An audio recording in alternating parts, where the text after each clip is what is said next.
Armstrong taking the field. They beat the Trojans earlier this year. First play from scrimmage, Josh London comes up with the interception, and the Falcons would take over. It would lead to a field goal. They've got a very nice sophomore kicker in Eric Elistad. He nails a 37-yarder. Armstrong in front 3-0. Wayzata driving, Michael Crease the pass. Eric Scarns is there. It's another interception, and the Falcons defense doing the job. It sets up a touchdown. Phil Knutson to Justin Dirksen, 45 yards. Armstrong in front 10-0.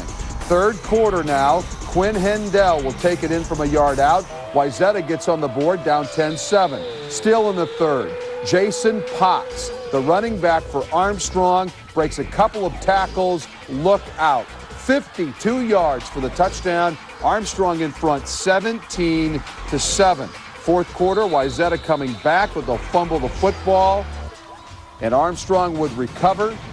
And they kind of go back and forth with recoveries. Armstrong ends up winning this game 17-13, the final score tonight. And let's hear from the winner. Quarterback Adam Rawl and the keeper, 45 yards. Sibley with good field position at this point. Later, it will be Rawl again, calling his own number up the middle for 2 yards and a touchdown. 7-0 Henry Sibley. But Creighton's got a running quarterback of their own, Reggie Rock. 40 yards coming up on the tying score to make it 7-all. As you see, Rock scoring right here against Henry Sibley. And then he'll go to the air and hit Matt Cadwell for a 55-yard TD strike. Cretin-Derham Hall 26, Henry Sibley 14. The Raiders are heading to the state quarterfinals. White Bear Lake Mounds View. Quarterback Adam Weber rolling out, 20-yard gain here on the pass. Fourth quarter, Mounds View threatening to score, but they fumble it away. Josh Whitehurst would recover for the Bears. Very close football game. Mounds View driving again. Weber this time picked off by Chris Herbert, and the Bears dodge another bullet. 1:48 left in the game. Mounds View threatening again. This time Weber will score.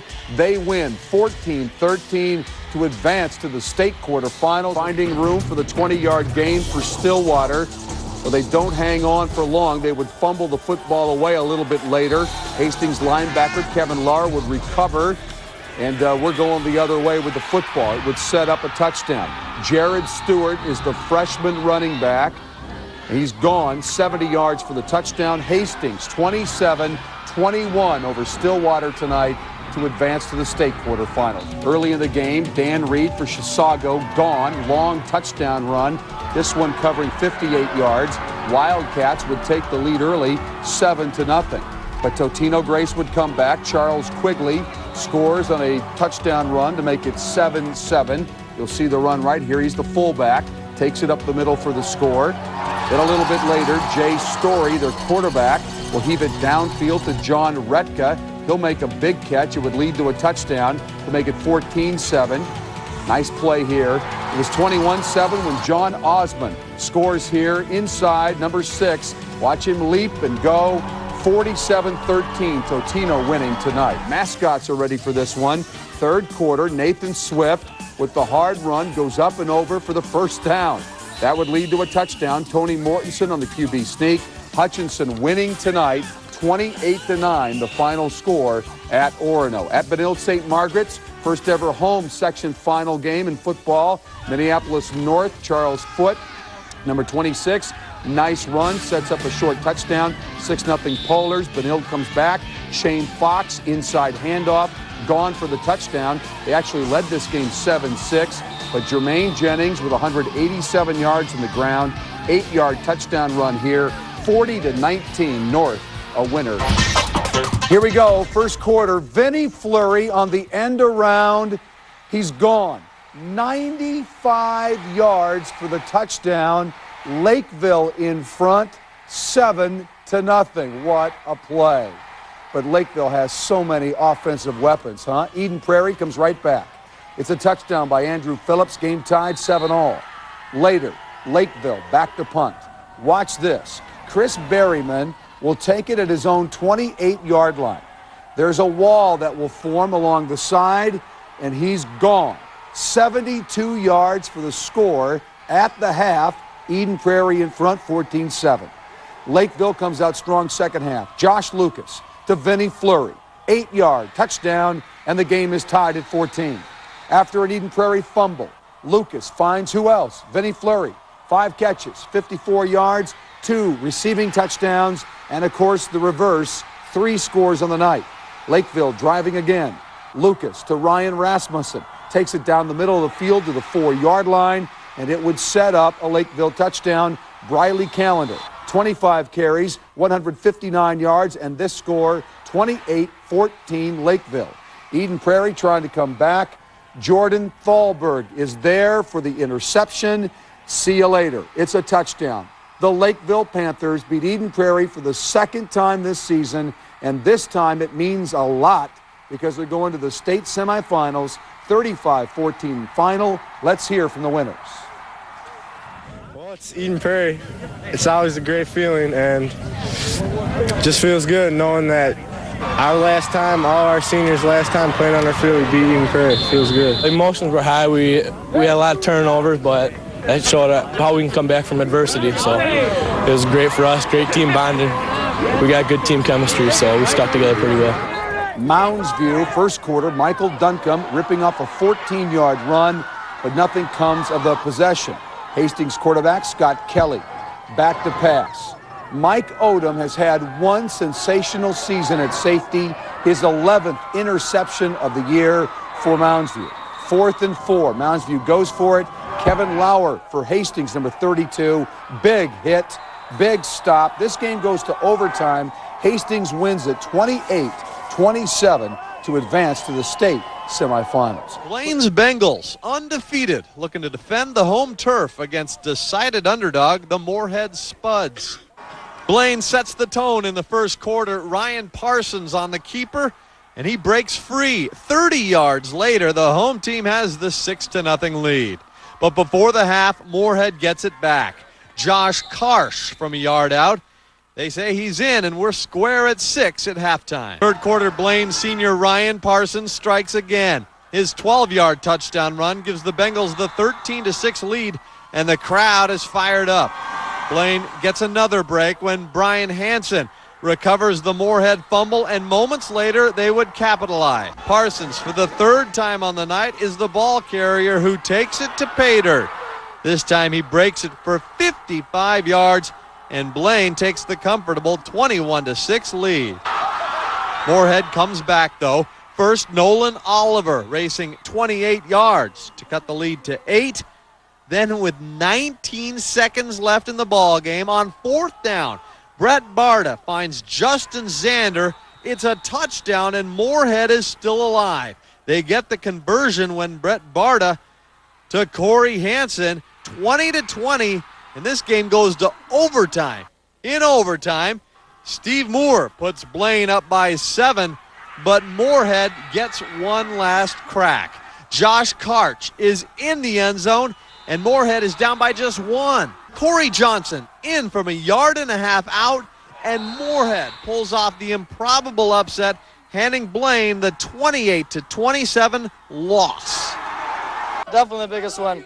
All we've been hearing all week is about how great Blaine is and how we don't have a chance, but we came through and we showed everybody. The thing about our kids, they weren't satisfied with where they were at, and it's just fun to see good kids succeed. For the Prep Sports Extra, Eric Perkins, KARE 11 Sports.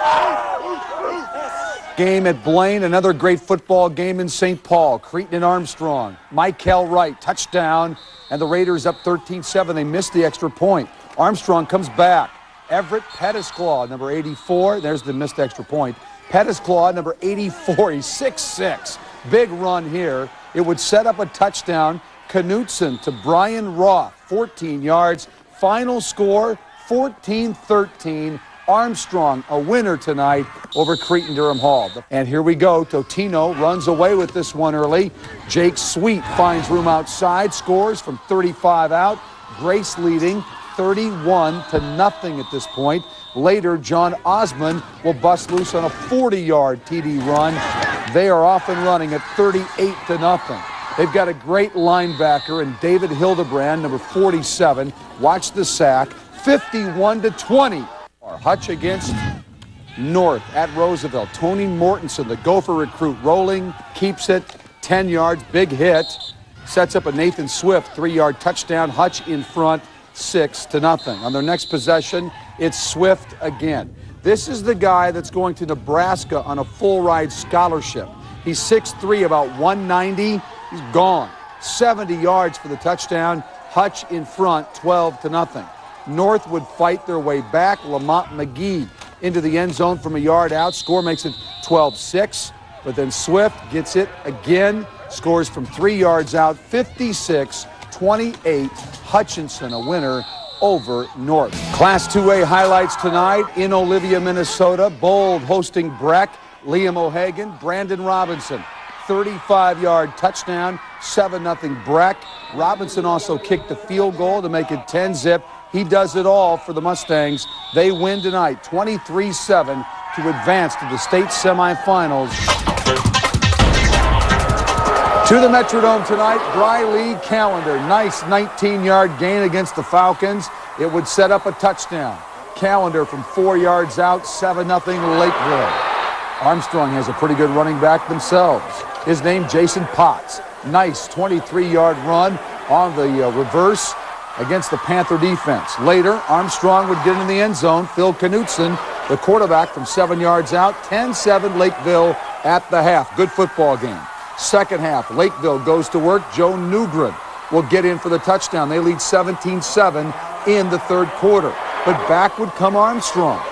Watch Knutson. He will sneak the ball and then take it to the 2. Sets up a touchdown. 17-14 Lakeville. Falcons trailing by 10, 24-14. Fourth quarter, Knutson going deep. Andy Danielson's there. 65 yards. Touchdown, Lakeville, winning by only 3 with 11 minutes to go. But then Callender. Oh my, Briley Callender. 22 carries, 266 yards, 3 touchdowns, Lakeville. 38-28. They're going to the Prep Bowl. It's a Friday night Tiger fight at the Dome. The Tigers from Farmington clawing with the Tigers from Hutch. And Hutchinson wastes no time drawing blood, and they do it with a heavy helping of running back Nathan Swift. Swift striking for multiple 10-yard runs. Finally, Swift scores on the 3-yard run, 10 plays, 71 yards, 6-0 Hutch. The last 3 games we've played, we've scored first, and it's always been big for us. Everyone just gets really pumped up for the next drive. Riding that emotion, Hutchinson's next drive, it's Swift again. Here a 15-yard gain, Hutch moving the ball at will. Then, for the second time tonight, Swift from 1 yard out, 12-0 Hutchinson. I knew after the first 2 that everything was clicking. Everyone was playing to their potential. Everything's just really coming together for us right here at the end of the year, and it's perfect time to have it come together. But the Tigers from Farmington aren't ready to roll over. Mark Masso scoots in from 2 yards out. The touchdown cuts the Hutch lead in half, 12-6. The Tiger teams trading blows. Nathan Swift for his 3rd touchdown of the half.